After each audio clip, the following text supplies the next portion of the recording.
예, 보신 대로 민주노총이 오늘부터 2주 동안 총파업에 돌입합니다. 네, 관련 내용 정혁진 변호사, 설주환 변호사와 함께 자세히 짚어보도록 하겠습니다. 안녕하세요. 안녕하세요. 자, 민주노총이 이제 그 총파업의 이유로 한 것이 윤석열 정권 퇴진입니다. 자, 이게 총파업의 이유가 될까요? 어떻습니까? 일단 우리나라 노동조합법을 봐야 되는데요. 예. 노동조합법 1조에 목적이 나와 있어요. 어떻게 규정하고 있냐면 노동조합법은 근로자들의 근로조건을 유지하고 개선하고 근로자의 경제적, 사회적 지위를 향상하고 노동관계를 공정하게 조정해서 산업 평화를 유지하고 국민 경제를 발전하기 위한 것을 목적으로 한다. 이렇게 되어 있단 말이죠. 네. 그런데 정권 퇴진 운운하는 것은 노조가 할 일이 아니고요. 정당이 해야 될 일이란 말이에요.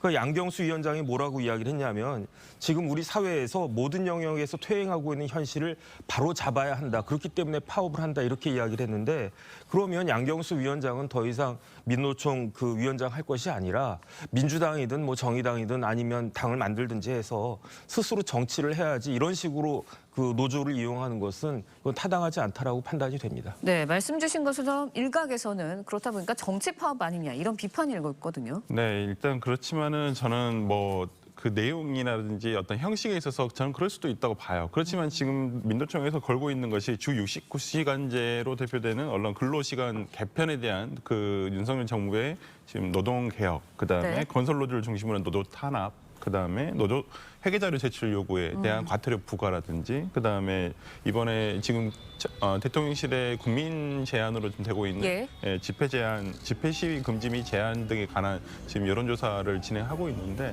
이런 부분에 있어서 어떤 노조에 대한 탄압이 아니냐, 그러니까 노동운동, 특히나 정당한 쟁의 행위에 대해서 탄압을 하고 있는 것이 아닌가라는 어떤 그 민노총의 시각이 반영된 것이라고 보고요. 뭐 이러한 정부 정책에 대한 이 주가 된다면 뭐 정권 퇴진에 대한 내용이 있다손 치더라도 저는 뭐 정당한 파업이 되지 않을까라는 일단 생각을 해봅니다. 예. 자, 정당한 파업이 될지라도 뭐 50만 명이 앞으로 이제 2주 동안 참여하게 되면 네. 아무래도 시민들이 걱정하는 거는 좀 불편하지 않을까? 뭐 교통이 막히지 않을까? 아니면 뭔가가 멈추지 않을까? 자, 이런 걱정들을 하게 될 텐데 어떻습니까? 불편한 거는 당연하죠. 그다음에 심지어 일부 시민들은 피해를 입을 수도 있어요. 왜냐하면 이거는 파업하는 것은 시민들한테 불편을 끼치려고 파업하는 거 아니겠습니까? 그런데 중요한 것은 핵심은 뭐냐면은 공감 여부예요. 예컨대 저 시간도 늦어지고 뭐 돈도 더 들고 그런 경우가 있을지라도 만약에 그 근로자들의 주장이 타당하고 노동관계 조정하는 걸 위해서 그 뭐 필요하다라고 생각하면 저부터도 그 정도 불편은 감수할 그 용의가 충분히 있거든요. 예. 뭐 80년대나 90년대 초반이나 이럴 때 얼마나 열악하지 않았습니까?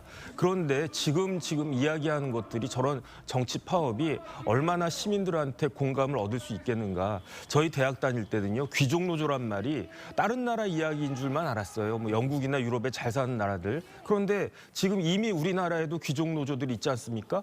그럼 귀족 노조들이 저렇게 그 파업을 한다라고 하는데 어떻게 공감을 얻을 수 있을까? 공감을 얻지 못한 파업이 어떻게 성공할 수 있을 것인가? 저는 그것이 의문입니다. 네, 현대차 노조도 민노총 파업에 동참을 한다고 합니다. 합류가 하는 게 2018년 이후 5년 만이라고 하는데 그동안 이제 현대차가 정년 연장을 놓고 사측이랑 계속 갈등을 빚어왔거든요. 네. 어떻게 보시나요? 그러니까 이 부분은 굉장히 뭐 사측이나 노조 측이나 상당히 중요한 문제이고 실제 일반 사기업이라든지 일반 국가공무원으로 퇴직한 나이가 굉장히 중요하거든요. 근데 예. 국민연금 수령 개시 나이가 65세이기 때문에 지금 현대차 노조에서 얘기를 하고 있는 것은 정년 연장을 65세까지로 해달라. 국민연금 나오기 전까지는 우리가 여기를 다닐 수 있게끔 해달라는 것이거든요. 저는 그런 부분에서 근데 사측에서는 굉장히 임금이 부담이 되죠. 정년이 그러니까 계속 연차가 쌓일수록 예. 기본적으로 기본급에 대한 것이 올라가기 때문에 그래서 이 부분에 대해서는 지금 현대차와 노조가 지금 굉장히 줄다리를 하고 있는데 저는 노조의 목표가 이렇다 해서 정년 연장이라 그래서 이걸 목표로 해서 이번 파업에 동참한다라기보다는 조금 더 그 현대차 노조가 끼치는 영향이 굉장히 크기 때문에 예. 저는 좀 더 정책적인 부분 오히려 그냥 자신들의 노조만을 이익을 위한 파업이 아니라 저는 어떤 노동 정책에 대한 좀 내용이 돼야 되지 않을까 싶습니다. 네. 예, 알겠습니다. 자, 저희는 다음 이야기도 좀 해보도록 하겠습니다. 국가보훈부가요, 친북 논란이 있는 독립유공자의 공적을 다시 검증하기로 했습니다.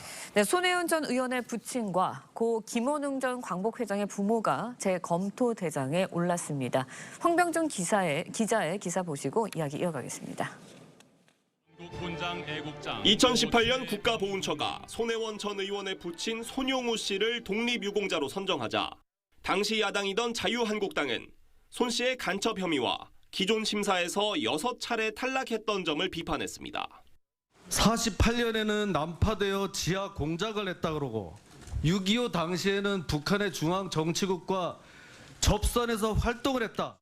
여기 자료의 신빙성도 저희들이 답보할 수 없기 때문에 인정을 안 했던 겁니다. 손 전 의원도 독립유공자 특혜 선정 의혹을 전면 부인했습니다. 사자에 대한 명예훼손도 지네들이 무슨 권리로 난파라는 소리와 간첩이라는 얘기를 해요? 2020년 고 김원웅 전 광복회장도 부모에 대한 독립유공이 허위라는 주장이 제기됐습니다. 한마디로 어이가 없고요. 아니면 말고 이런 식의 그 흠집 내기를 위한 그런 주장을 그렇게 공공연히 하는 게. 국가보훈부는 친북 논란에도 독립유공자로 포상돼 사회적 갈등을 유발했다며 이들이 받은 독립유공자 서훈 자격을 재검토하는 방안을 추진하기로 했습니다. 검증 결과 공적이 거짓으로 밝혀지면 공적심사위와 국무회의 심의 의결을 거쳐 서훈이 취소됩니다. 반면 공과에 논란이 있던 독립운동가 조봉암, 김가진에 대해선 추가 서훈이 검토되는 것으로 전해졌습니다. TV조선 홍병줄입니다. 네, 국가보훈부가 이제 가짜 독립유공자의 서훈을 박탈하는 방안을 검토하겠다, 추진하겠다라는 입장인데 심사 기준이 어떻게 달라지는 건가요? 일단은 이 부분에 대해서 과거 정부에서도 조금씩 심사 기준 자체는 조금 변화가 있었어요. 근데 이번에는 어떤 자익활동, 그러니까 문재인 정부 초기에 2018년도에는 예를 들어서 자익활동을 광복 이후 1948년도, 그러니까 건국 이전까지 8월 15일 이전까지는 한 분에 대해서도 인정을 해주겠다고 해서 조금 넓혔거든요. 그러면서 지금 논란이 되고 있는 예를 들어 손혜원 전 의원의 부친이라든지 고 김원웅 전 광복회장의 부모가 포함되어 있었거든요. 근데 이 부분에 대해서 지금 다시 한번 살펴보겠다라는 것이에요. 그러니까 친북 논란이 있던 부분에 대해서 이 부분에 대해서 서운한 것을 취소할 것인지 여부를 이번 발표를 통해서 한번 보겠다라고 하는 것인데 이 부분이 참 어찌 보면 광복 시기에 그 전에 독립운동을 할 때부터 어떤 이념에 따른 뭐 북한 쪽으로 간 사람들도 있을 것이고 남한 쪽으로 들어오신 분도 계시는데 이 부분이 상당히 좀 애매하죠. 역사적으로도 이게 전혀 이렇게 정리가 되지 않은 부분도 있고요. 그래서 저는 꼭 이번에 뭐 정부에서 이 두 분에 대한 것만 표적으로 해서는 안 된다고 보고요. 한번 전반적으로 다시 한번 살펴볼 필요는 있다 이렇게 봅니다. 예, 알겠습니다. 자, 그래도 이제 그 보훈부가 이제 공적 재검토 대상에 이야기하고 있는데 손혜원 전 의원 같은 경우에는 부친 같은 경우는 이제 과거 좌익 활동이 이제 문제가 되고 있고, 그리고 고 김원웅 전 광복회장 같은 경우에는 이제 이름 동명이인을 썼다거나 아니면 언니의 공적을 갖고 왔다. 자, 이런 그런 것들이 그런 의혹들이 있는데, 물론 이게 만약에 사실로 밝혀진다면 당연히 뭐 서훈은 취소돼야 되는 거 아닌가요? 이게 서훈이 왜 중요하냐면요. 이 그냥 훈장을 받았는지 여부가 중요한 게 아니고 독립유공자 예우법이 있어요. 예. 거기에 보면 이제 독립유공자로 인정이 되면 애국지사로 인정이 되면 명예뿐만 아니라 이런저런 실질적인 혜택이 있단 말이에요. 유족들한테도. 그런데 애국지사로 인정이 되려면 두 가지 요건이 필요해요. 첫 번째, 일제에 항거해야 돼요. 그다음 두 번째, 건국훈장이나 건국포장이나 대통령 표창을 받아야 돼요. 요 두 가지가 돼야 되기 때문에 그 서훈이 그 훈장을 받는 것이 그게 중요한 거란 말이죠. 만약에 이런 훈장 같은 걸 받지 않아도 일제에 항거한 것만으로도 우리나라 애국지사가 될 수 있다, 독립유공자가 될 수 있다 그러면 당장 김일성도 그 애국지사가 됩니다. 왜냐하면 일제 항거했다라고 하는 기록이 있으니까. 그런데 손혜원 씨 부친인 손용우 씨 같은 경우에는 어떤 식으로 되어 있냐면 1940년에 일제에 항거하다가 체포돼가지고 2년 3개월인가 복역을 하셨대요. 그런데 1945년 해방이 된 다음에 조선공산당 공청에 가입을 했어요. 그러니까 공산당 청년연맹. 그런 다음에 1947년에 월북했다가 6.25 때는 경기도 설악면에서 이제 세포책으로 그렇게 활동을 했다. 이러한 그 의문이 있는 분이란 말이에요. 그래가지고 이 그 손용우 씨 관련해가지고 본인이 살아계실 때부터 82년, 86년, 90년, 91년, 05년, 08년 이렇게 6번이나 그 보훈 신청을 했는데 내가 애국지사라고 이게 다 반려가 됐단 말이죠. 그렇다라고 하면 그 당시에는 손혜원 의원이 그 당시 뭐 정치인이었습니까? 이게 만약에 이런 일들이 없었다라고 하면은 굳이 안 해줄 필요가 없었는데 계속 반려가 되고 기각이 됐다가 2018년도에 손혜원 의원이 국회의원일 때 갑자기 인정이 돼가지고 애국지사가 그냥 돼버린 거예요. 그런데 상훈법에는 어떻게 되어 있냐면은 대한민국의 뚜렷한 공적을 세운 사람한테 훈장을 주도록 되어 있어요. 그런데 여태까지 6번이나 이런 것들이 없다가 갑자기 이제 정권 바뀌고 그 딸이 국회의원이 되니까 갑자기 애국지사가 된다? 이런 부분은 이상한 것이 아닌가 일단 그런 생각이 들고요. 예. 그다음에 이제 김원웅 전 그 광복회장 부모님 같은 경우에는 자체로 이게 동명이인 사실관계 자체가 같은 사람인가 아닌가 이 부분이 문제가 되는 거기 때문에 이 부분에 대해서는 좀 정확한 그 국가보훈부의 해명이 있어야 될 것이 아닌가 하는 생각이 듭니다. 네. 그런데 이제 일각에서는 보훈부의 이제 독립지사에 대한 전수조사가 손 전 의원 또 고 김원웅 전 광복회장을 겨냥한 게 아니냐 이런 시각도 있어요. 그러니까 이게 이 두 분만 대상이 돼서 예를 들어서 이번에 취소가 된다든지 이러면 저는 문제가 좀 있으리라고 보여요. 네. 그러면 이게 정권에 따라서 과거 독립운동을 했다는 것이 평가가 달라질 수밖에 없다라는 비판을 있을 수밖에 없거든요. 저는 그래서 이게 오히려 그 친일을 했다든지 오히려 물론 이제 북한 정부의 북한에 어떤 동조를 했다든지 네. 저는 그런 부분에 대해서는 당연히 안 된다고 봐요. 그 부분에 대해서는 그렇지만은 독립하기 이전에 예를 들어서 중국에서 우리가 상하이 임시정부에서 있었을 때 그때는 이제 중국 공산당과도 교류를 가지고 예. 그랬었거든요. 그러니까 역사적으로 이 부분을 조금 재평가를 해야 되고 조금 애매한 부분 시기가 있습니다. 48년도 경국 전까지는 그러니까 그 부분에 대해서도 지금 있는 서류가 물론 미비할 수 있겠지만은 최대한 불편 부당한 시비가 없게끔 저는 하는 게 맞지 않나 싶습니다. 그러니까 일각에서는 그 이 서훈이라는 것이 이 대한 전 세계 유엔에서 주는 상이 아니고 대한민국 정부에서 주는 상이기 때문에 대한민국 건국에 좀 방해된 사람들은 당연히 주지 않는 게 맞다. 예를 들어서 공산당, 북한 공산당의 정권에 기여한 사람은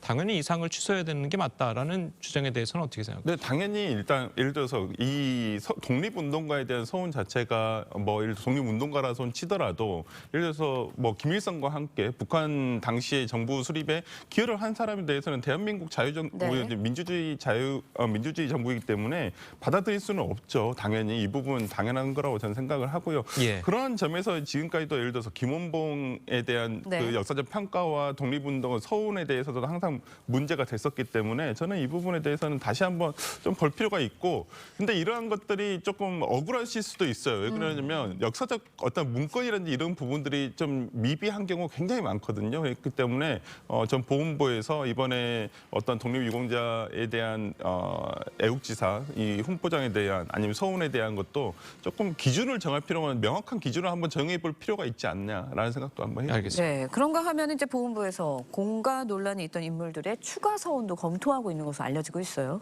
그러니까 대표적인 그 분이 이제 조봉암 선생인데요. 예. 조봉암 선생은 일제 시대 때 3.1운동부터 시작해가지고 옥고를 많이 치렀어요. 그다음에 이제 우리나라 그 건국이 됐을 때 그때 이제 장관도 지내고 국회 부의장도 지내셨는데 그런데 이제 이승만 정권에 의해서 간첩죄로 사형 선고를 받았단 말이에요. 예. 그다음에 사형 선고 받자마자 금방 또 집행도 됐어요. 그런데 다시 재심을 통해 가지고 무죄가 됐으니까 조봉암 선생에 대해서는 이제 그 명예 회복이 이루어져야 된다라고 저는 개인적으로 생각을 하고요.